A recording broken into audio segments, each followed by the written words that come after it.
ti gọ̀rọ̀gbọ̀ ó lálẹ́ wù. ọmọ ọba kújọwọ́ rẹ̀ àrùjọwọ́ rẹ̀ àṣeyọwọ́ rẹ̀. ọ̀gá everybody Kingdom Music káfárà ayọ̀ ẹ̀fọ́mọ lọ́nà kò kọjá.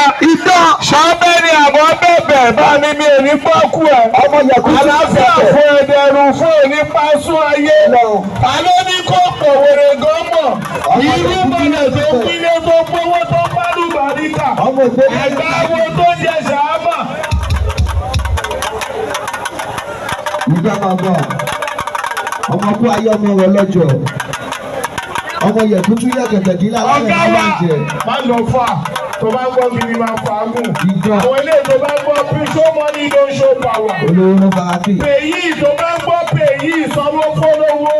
ìsọ̀rọ̀ makafori makahiro makadọ́sà makariya makapa makados makadira makaye makakuwéjì owó tí ò wọ market tó pọ̀ jù lágbàáyé mi ò ní wá ẹ̀sì. alẹ́ bí oṣù. Ó wá fẹ́ kí ọ̀gá wa. Ẹjọ́ torí tọ́lọ́.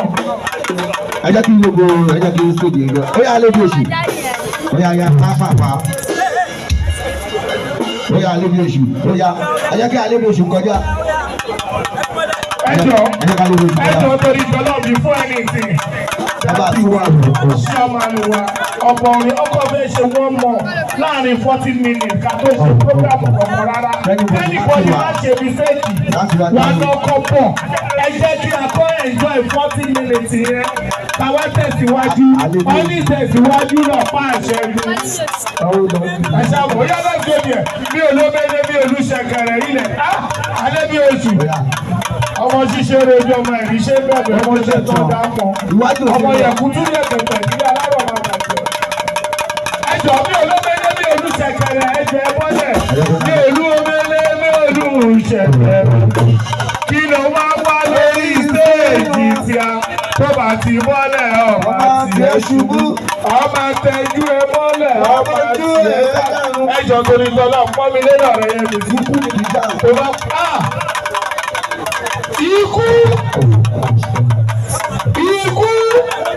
ikú la mọ̀ òdàkú mọ̀ ọ̀nìkú páyọ̀ olóòrìrí ikú rẹ̀ ẹjọ́ torí ìtọ́lọ́ ṣéèjì ó kéré bí olómẹ́lẹ́ bí olùṣẹ̀kẹ̀rẹ̀ kó bọ́lẹ̀ ẹjọ́ àlàáfíà for everybody ikú la mọ̀ brother mi ilẹ̀ ẹsẹ̀ kan lọ́dọ̀ ẹsẹ̀ kan Naija mi ò ní wá ẹtì. Ẹjọ́ wájú yìí ẹjọ́ àfi gbogbo wájú yìí lẹ̀ ẹjọ́ torí tọ́lọ̀ wájú yìí